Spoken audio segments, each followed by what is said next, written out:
దానియేలు గ్రంథము 6వ అధ్యాయము. తన రాజ్యమంతటి పైన అధిపతులుగా ఉండుటకై 120 మంది అధిపతులను నియమించుటకు దర్యావేషునకు ఇష్టమాయెను. వారిపైన 3 ప్రధానులుగా నియమించెను. ఆ 3 దానియేలు ముఖ్యుడు. రాజునకు నష్టము కలుగకుండునట్లు ఆ అధిపతులు తప్పకుండా వీరికి లెక్కలు ఒప్పచెప్పవలెనని ఆజ్ఞ ఇచ్చెను.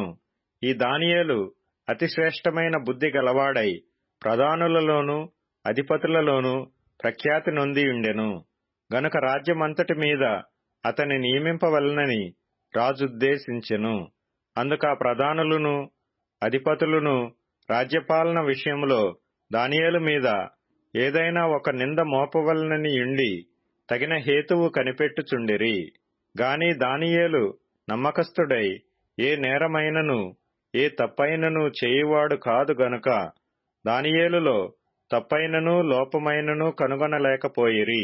అందుకా మనుష్యులు అతని దేవుని పద్ధతి విషయమందే గాని మరి ఏ విషయమందును అతనిలో లోపము కనుగొనలేమనుకొనిరి. కాబట్టి ఆ ప్రధానులను అధిపతులను రాజునొద్దకు సందడిగా కూడి వచ్చి ఇట్లనిరి: రాజగు దర్యావేషు చిరంజీవివై యుందువుగాక.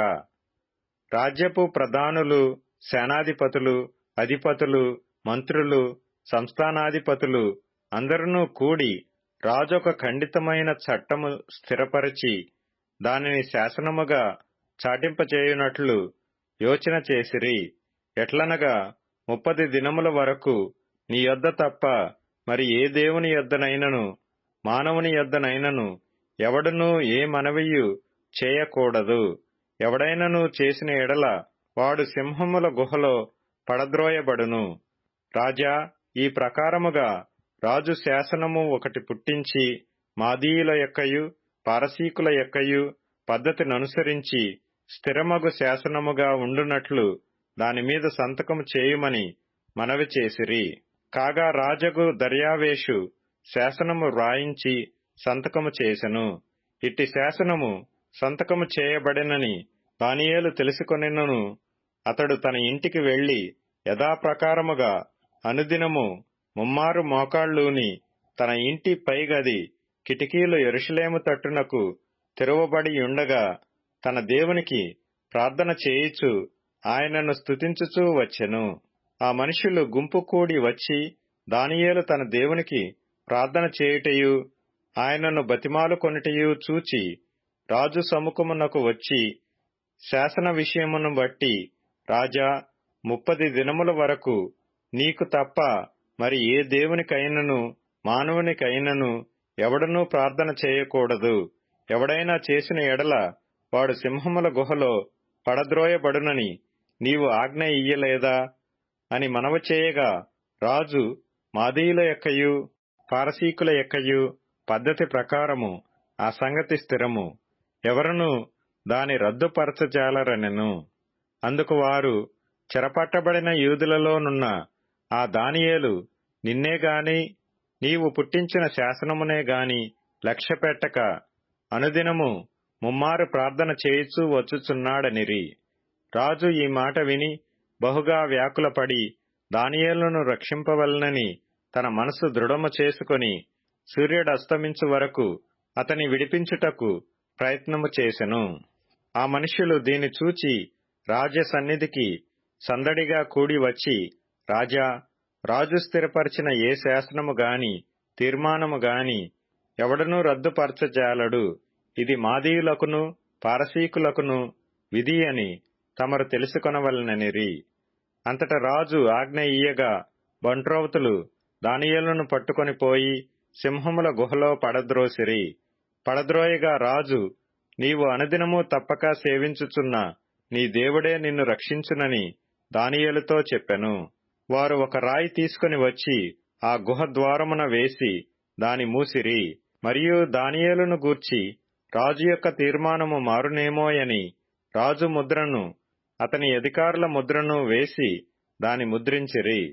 అంతట రాజు తన నగరునకు వెళ్లి ఆ రాత్రి అంతా ఉపవాసముండి నాట్య వాయిద్యములను జరుగనీయలేదు.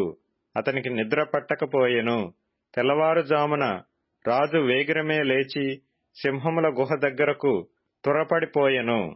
అతడు గుహ దగ్గరకు రాగానే దుఃఖస్వరముతో దానియేలును పిలిచి, జీవము గల దేవుని సేవకుడవైన దానియేలు, నిత్యము నీవు సేవించుచున్న నీ దేవుడు నిన్ను రక్షింపగలిగినా అని అతనిని అడిగాను.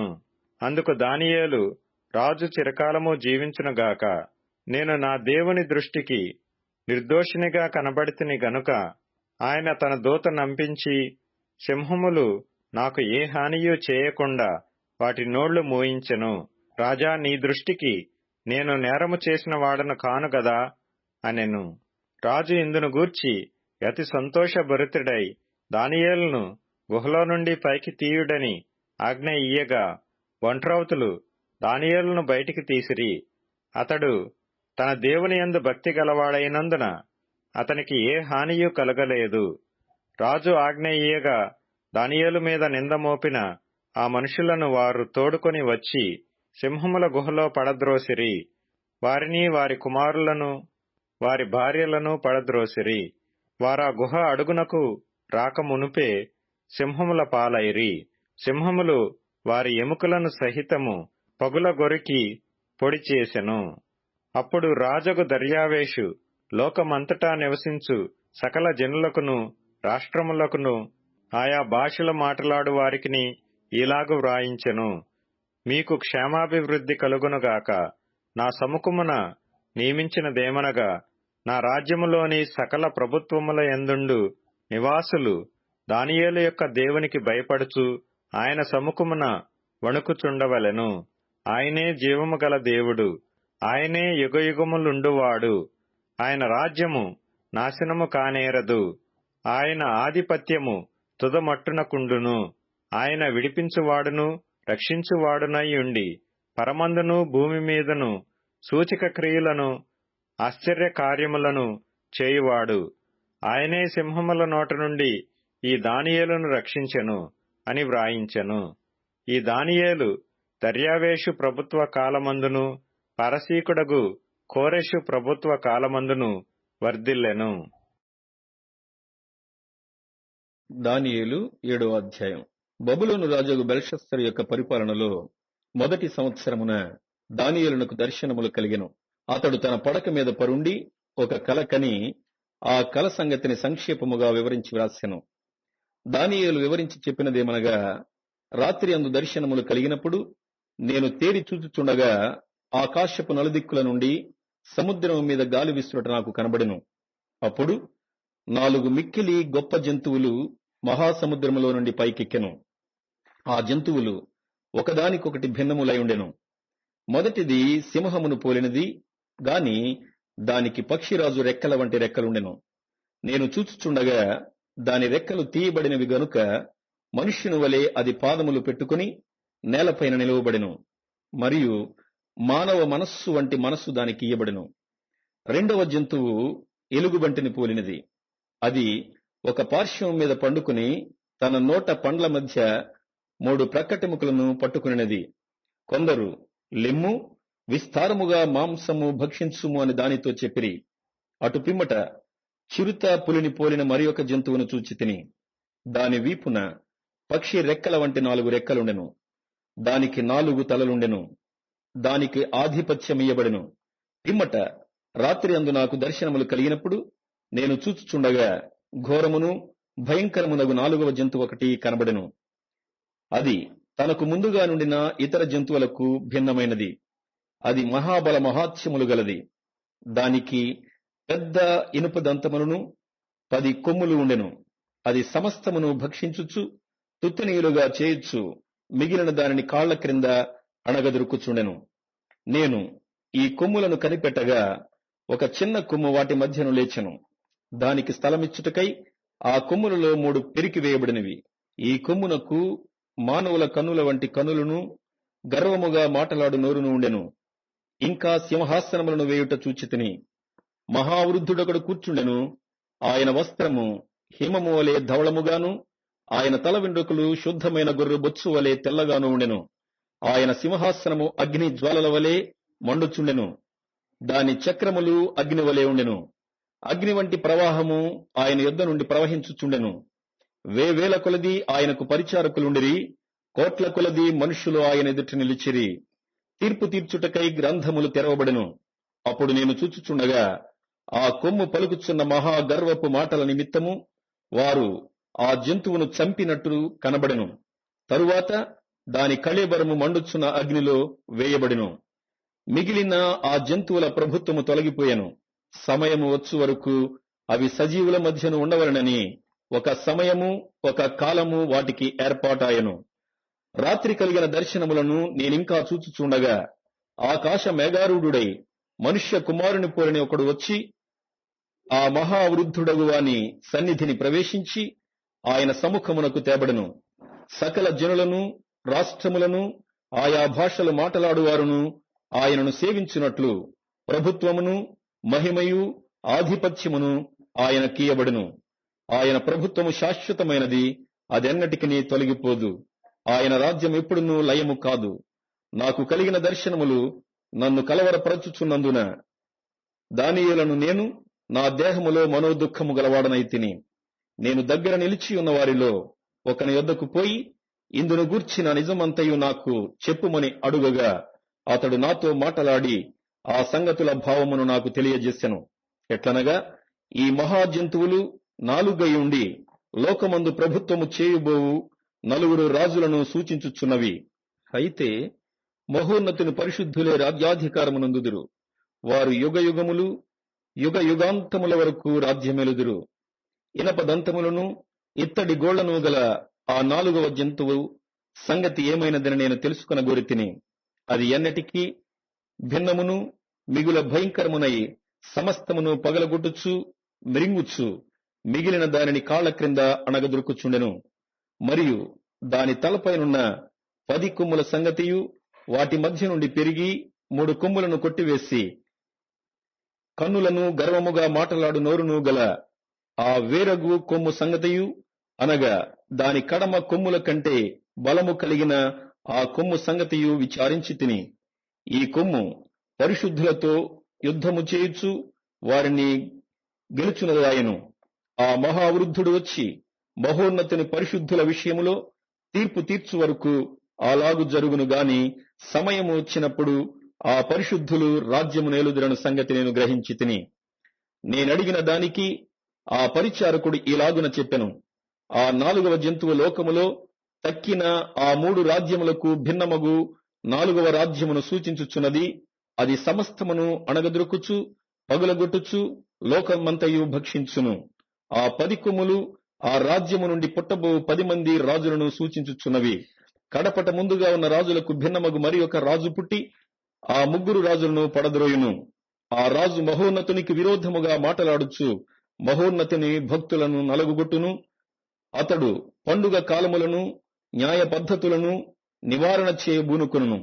వారు ఒక కాలము, కాలములు, అర్ధకాలము అతని వశమున నుంచబడుదురు. అతని అధికారము నశింపచేయుటకును నిర్మూలము చేయుటకును తీర్పు విధింపబడిను గనుక అది కొట్టివేయబడును. ఆకాశమంతటి క్రిందనున్న రాజ్యమును, అధికారమును, రాజ్య మహాత్మ్యమును మహోన్నతుని పరిశుద్ధులకు చెందును. ఆయన రాజ్యము నిత్యము నిలుచును. అధికారులందరూ దానికి దాసులై విధేయులగుదురు. ఇంతలో సంగతి సమాప్తమాయను అని చెప్పెను. దానియేలును నేను విని మనస్సునందు అధికమైన కలతగలవాడనైతిని. అందుచేత నా ముఖము వికారమాయను. అయితే ఆ సంగతి నా మనస్సులో నుంచుకొంటిని. దానియేలు గ్రంథం 8వ అధ్యాయం. రాజగు బెల్షస్సరు ప్రభుత్వపు 3వ సంవత్సరమందు దానియేలును నాకు మొదట కలిగిన దర్శనముగాక మరి ఒక దర్శనము కలిగెను. నేను దర్శనము చూచుచుంటిని. చూచుచున్నప్పుడు నేను ఏలామును ప్రదేశ సంబంధమగు శూషణను పట్టణపు నగరిలో ఉండగా దర్శనము నాకు కలిగెను. నేను ఓలయ్యను నది ప్రక్కన ఉన్నట్టు నాకు దర్శనము కలిగెను. నేను కనులెత్తి చూడగా ఒక పొట్టేలు ఆ నది ప్రక్కన నిలిచి ఉండెను. దానికి 2 కొమ్ములు, ఆ కొమ్ములు ఎత్తైనవి గాని ఒకటి రెండవ దానికంటే ఎత్తుగా ఉండెను. ఎత్తుగలది దానికి తరువాత మొలిచినది. ఆ పొట్టేలు కొమ్ముతో పశ్చిమముగాను, ఉత్తరముగాను, దక్షిణముగాను పొడుచుచుండుట చూచితిని.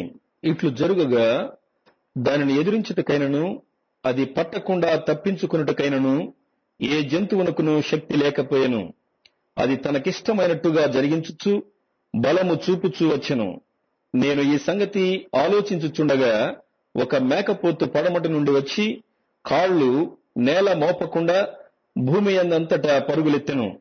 దాని 2 కన్నుల మధ్యనొక ప్రసిద్ధమైన కొమ్ముండెను.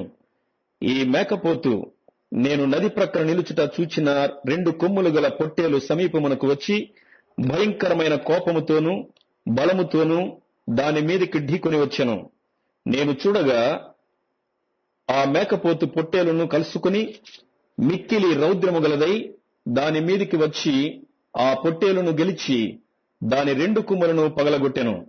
ఆ పొట్టేలు దానిని ఎదిరింపలేకపోయినందున ఆ మేకపోతు దానిని నేలను పడవేసి త్రొక్కుచుండెను. దాని బలమును అణచి ఆ పొట్టేలును తప్పించుట ఎవరి చేతను కాకపోయెను. ఆ మేకపోతు అత్యధికముగా బలము చూపుచూ వచ్చెను. అది బహుగా పుష్టి నొందగా దాని పెద్ద కొమ్ము విరిగెను. విరిగిన దానికి బదులుగా 4 ప్రసిద్ధమైన కొమ్ములు ఆకాశపు నలుదిక్కులకు 4 పెరిగెను. ఈ కొమ్ములలో ఒక దానిలో నుండి ఒక చిన్న కొమ్ము మొలిచెను. అది దక్షిణముగాను తూర్పుగాను ఆనంద దేశపు దిక్కుగాను అత్యధికముగా బలిసెను. ఆకాశ సైన్యమునంటునంతగా పెరిగి నక్షత్రములలో కొన్నిటిని పడవేసి కాళ్ల క్రింద అణగద్రొక్కుచుండెను. ఆ సైన్యము యొక్క అధిపతికి విరోధముగా తన్ను హెచ్చించుకుని అనుదిన బల్యర్పణమును నిలిపివేసి ఆయన ఆలయమును పడద్రోసెను. అతిక్రమము జరిగినందున అనుదిన బలిని నిలుపు చేయుటకై ఒక సేన అతనికి ఇయ్యబడును. అతడు సత్యమును వ్యర్థపరచి ఇష్టానుసారముగా జరిగించుచు అభివృద్ధి నొందెను. అప్పుడు పరిశుద్ధులలో ఒకడు మాటలాడుగా వింటిని. అంతలో మాటలాడుచున్న ఆ పరిశుద్ధునితో మరి ఒక పరిశుద్ధుడు మాటలాడుచుండెను. ఏమనగా, అనుదిన బలిని గూర్చియు అతిక్రమము జరిగినందున సంభవించు నాశనకరమైన హేయ వస్తువును గూర్చియు కలిగిన ఈ దర్శనము నెరవేరుటకు ఎన్నాళ్లు పట్టుననియు ఈ ఆలయ స్థానమును జన సమూహమును కాళ్ల క్రింద త్రొక్కబడుట ఎన్నాళ్లు జరుగునో అనియు మాటలాడుకునిరి. అందుకతడు 2300 దినముల మట్టుకే అని నాతో చెప్పెను. అప్పుడు ఆలయ పవిత్రతను గూర్చిన తీర్పు తీర్చబడును. దానియేలును నేను ఈ దర్శనము చూచితిని. దాని తెలుసుకొనదగిన వివేకము పొందవలెనని ఉండగా మనుష్యుని రూపము గల ఒకడు నా ఎదుట నిలిచెను. అంతటా ఓలయి నదీ తీరముల మధ్య నిలిచి పలుకుచున్న ఒక మనుష్యుని స్వరము వింటిని. అది గబ్రియేలు, ఈ దర్శన భావమును ఇతనికి తెలియజేయుమని చెప్పెను. అప్పుడతడు నేను నిలుచున్న చోటునకు వచ్చెను. అతడు రాగానే నేను మహాభయముంది సాష్టాంగపడితిని.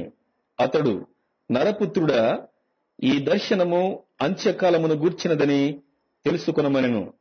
అతడు నాతో మాటలాడుచుండగా నేను గాఢ నిద్ర పట్టినవాడనై నేలను సాష్టాంగపడితిని. గనుక అతడు నన్ను పట్టుకుని లేవనెత్తి నిలవబెట్టెను. మరియు అతడు, ఉగ్రత సమాప్తమైన కాలమందు కలుగబోవునట్టి సంగతులు నీకు తెలియజేయుచున్నాను. ఏలయనగా అది నిర్ణయించిన అంత్యకాలమును గూర్చినది.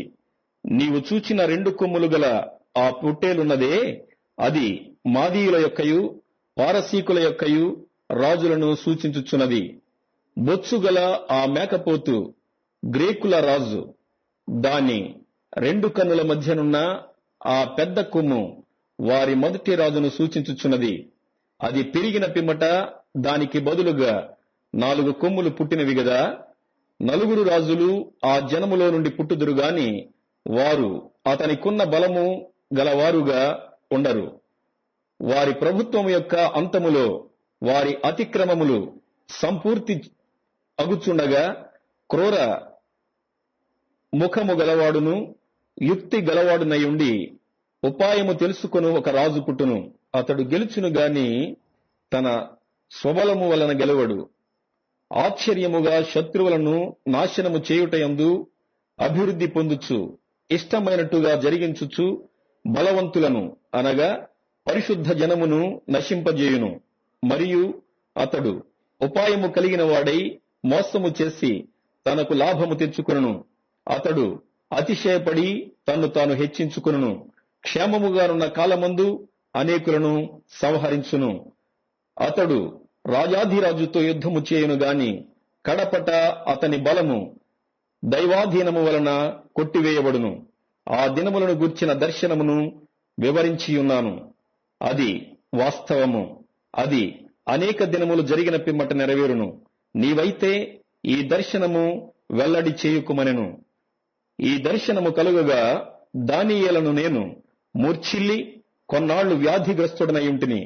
పిమ్మట నేను కుదురై రాజు కొరకు చేయవలసిన పని చేయుచూ వచ్చి తిని ఈ దర్శనమును గూర్చి విస్మయము గలవాడనైతిని గాని దాని సంగతి తెలుపుగలవాడెవడును లేకపోయెను. సామెతల గ్రంథం 21వ అధ్యాయం. యెహోవా చేతిలో రాజు హృదయము నీటి కాలువల వలెనున్నది. ఆయన తన చిత్తవృత్తి చొప్పున దాని త్రిప్పును. ఒకడు తనకేర్పరచుకొనిన మార్గము ఎట్టిదైనను తన దృష్టికది న్యాయముగానే అగపడును.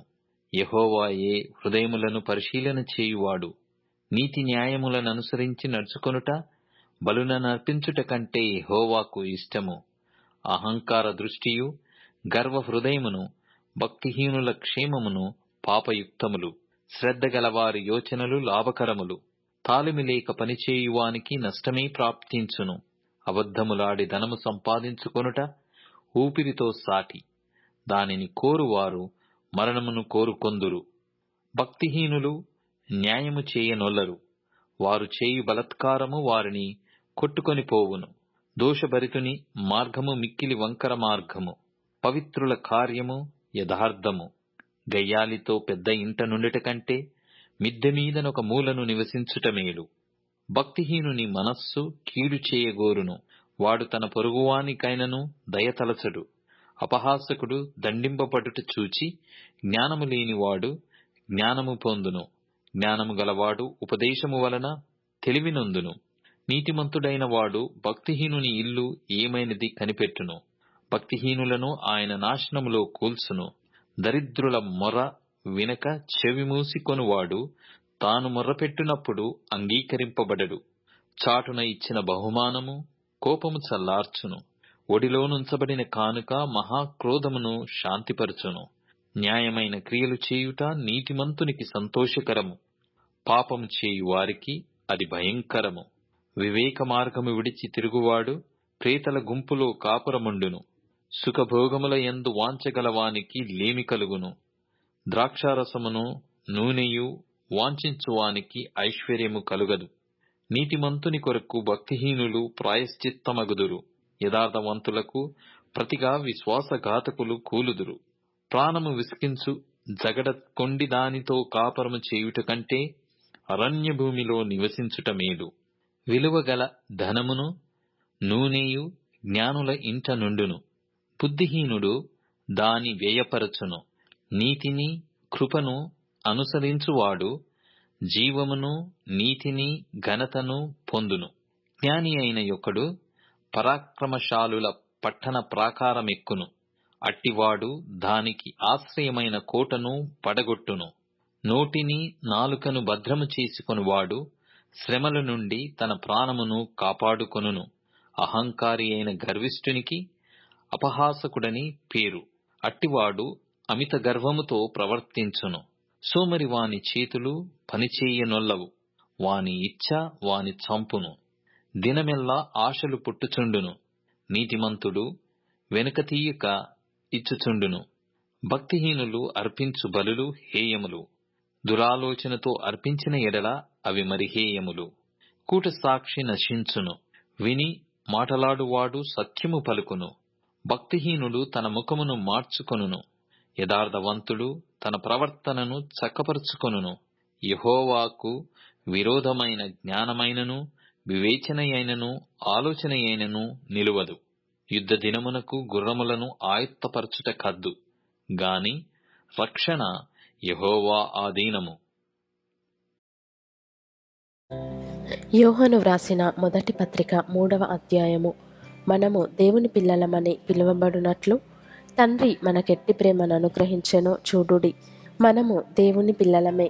ఈ హేతువు చేత లోకము మనలను ఎరుగదు, ఏలయనగా అది ఆయనను ఎరుగలేదు. ప్రియులారా, ఇప్పుడు మనము దేవుని పిల్లలమై ఉన్నాము. మనమిక ఏమవుదుమో అది ఇంకా ప్రత్యక్షపరచబడలేదు గాని ఆయన ప్రత్యక్షమైనప్పుడు ఆయన ఉన్నట్లుగానే ఆయనను చూతుము గనుక ఆయనను పోలి ఉందుమని ఎరుగుదుము. ఆయన యందు ఈ నిరీక్షణ పెట్టుకొనిన ప్రతివాడును ఆయన పవిత్రుడై ఉన్నట్టుగా తన్ను పవిత్రునిగా చేసుకొనును. పాపము చేయు ప్రతివాడును ఆజ్ఞను అతిక్రమించును. ఆజ్ఞాతిక్రమమే పాపము. పాపములను తీసివేయుటకై ఆయన ప్రత్యక్షమాయనని మీకు తెలియను.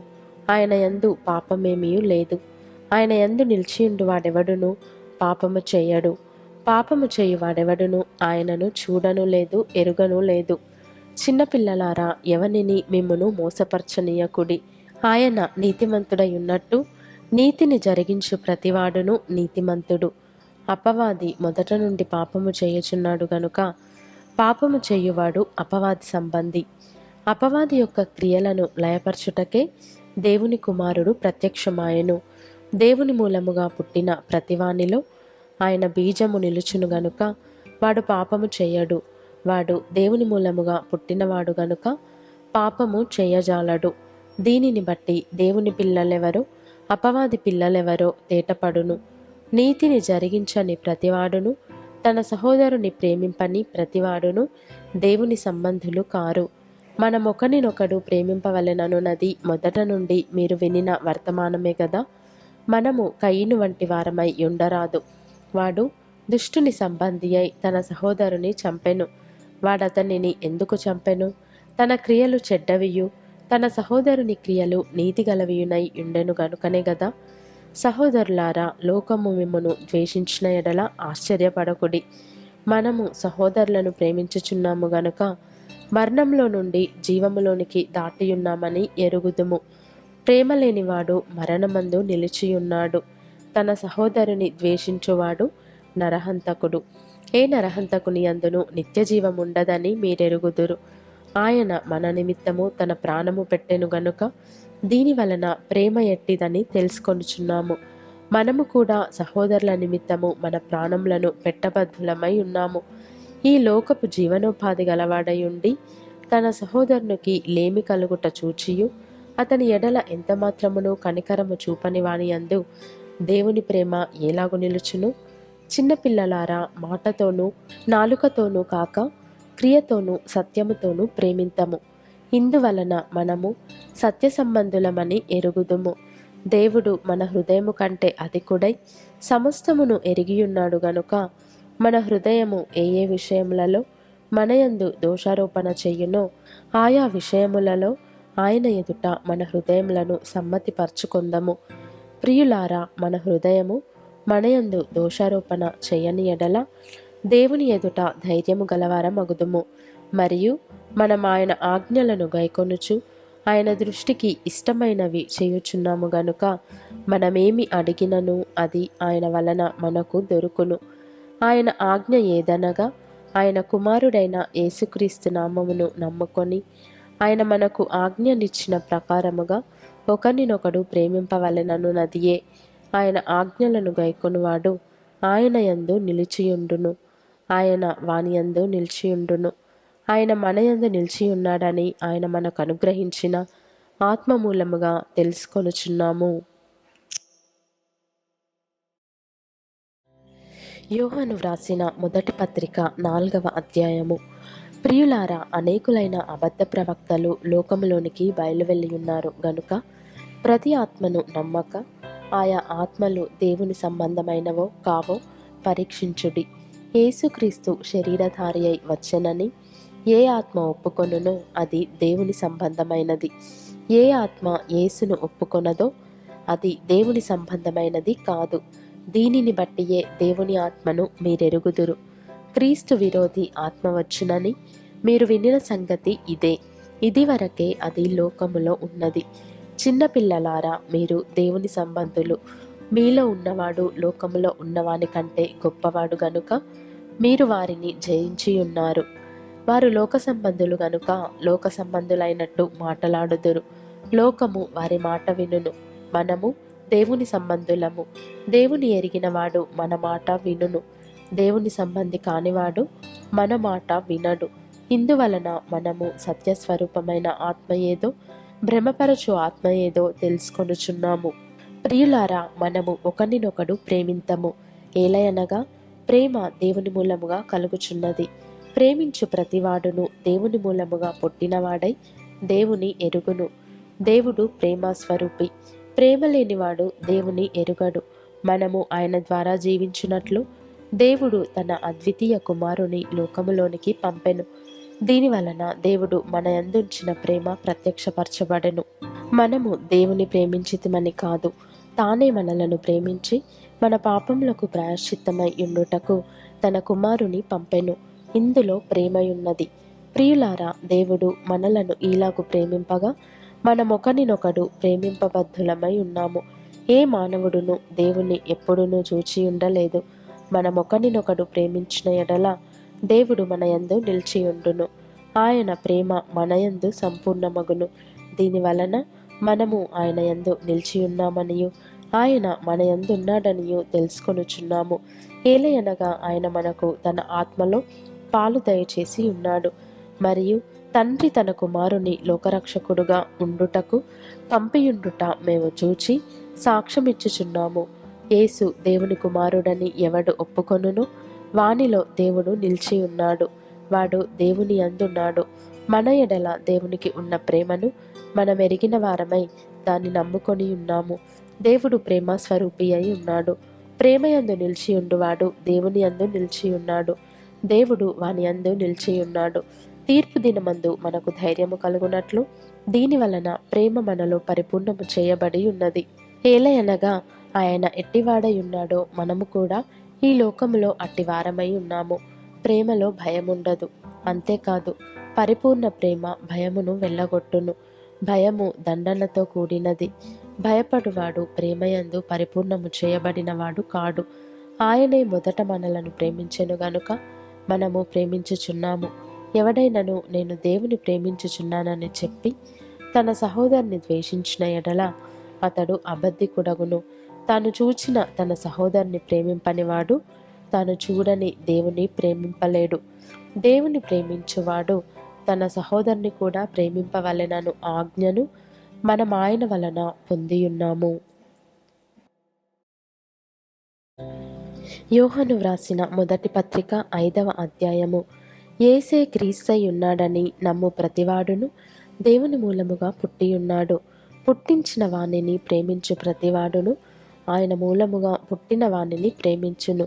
మనము దేవుని ప్రేమించుచు ఆయన ఆజ్ఞలను నెరవేర్చు వారమైతిమా? దేవుని పిల్లలను ప్రేమించుచున్నామని దాని వలననే ఎరుగుదుము. మనం ఆయన ఆజ్ఞలను గైకొనుటయే దేవుని ప్రేమించుట. ఆయన ఆజ్ఞలు భారమైనవి కావు.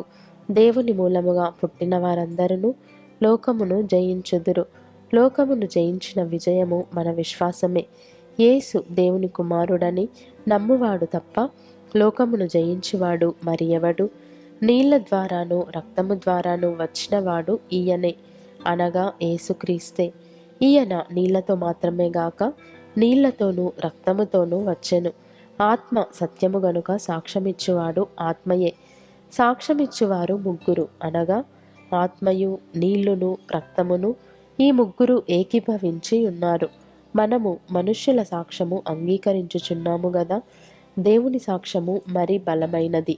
దేవుని సాక్ష్యము ఆయన తన కుమారుని గూర్చి ఇచ్చినదే. దేవుని కుమారుని యందు విశ్వాసముంచువాడు తనలోనే ఈ సాక్ష్యము కలిగి ఉన్నాడు. దేవుని నమ్మనివాడు ఆయన తన కుమారుని గూర్చి ఇచ్చిన సాక్ష్యమును నమ్మలేదు గనుక అతడు దేవుని అబద్ధికునిగా చేసినవాడే. ఆ సాక్ష్యమేమనగా దేవుడు మనకు నిత్య జీవమును దయచేసెను. ఈ జీవము ఆయన కుమారుని అందున్నది. దేవుని కుమారుని అంగీకరించువాడు జీవము గలవాడు. దేవుని కుమారుని అంగీకరింపనివాడు జీవము లేనివాడే. దేవుని కుమారుని నామమందు విశ్వాసముంచు మీరు నిత్యజీవము గలవారని తెలుసుకొనున్నట్లు నేను ఈ సంగతులను మీకు వ్రాయుచున్నాను. ఆయనను బట్టి మనకు కలిగిన ధైర్యమేదనగా ఆయన చిత్తానుసారముగా మనమేది అడిగినను ఆయన మన మనవి ఆలకించుననున్నదియే. మనమేమి అడిగినను ఆయన మన మనవి ఆలకించునని మనమెరిగిన ఎడల మనం ఆయనను వేడుకొనినవి మనకు కలిగినవని ఎరుగుదుము. తన సహోదరుడు మరణకరము కాని పాపము చేయగా ఎవడైనను చూచిన ఎడల అతడు వేడుకొనును. అతని బట్టి దేవుడు మరణకరము కాని పాపము చేసిన వారికి జీవము దయచేయును. మరణకరమైన పాపము కలదు. అట్టి దాని గూర్చి వేడుకొనవలెనని నేను చెప్పుటలేదు. సకల దుర్నీతియు పాపము. అయితే మరణకరము కాని పాపము కలదు. దేవుని మూలముగా పుట్టియున్నవాడెవడును పాపము చేయడని ఎరుగుదుము. దేవుని మూలముగా పుట్టినవాడు తన్ను భద్రము చేసుకొనును గనుక దుష్టుడు వాని ముట్టడు. మనము దేవుని సంబంధులమనియు లోకమంతయు దుష్టుని యందున్నదనియు ఎరుగుదుము. మనము సత్యవంతుడైన వానిని ఎరుగవలెనని దేవుని కుమారుడు వచ్చి మనకు వివేకమనుగ్రహించియున్నాడని ఎరుగుదుము. మనము దేవుని కుమారుడైన యేసుక్రీస్తునందున్న వారమై సత్యవంతుని అందున్నాము. ఆయనే నిజమైన దేవుడును నిత్య జీవమునై ఉన్నాడు. చిన్న పిల్లలారా, విగ్రహముల జోలికి పోకుండా జాగ్రత్తగా ఉండుడి.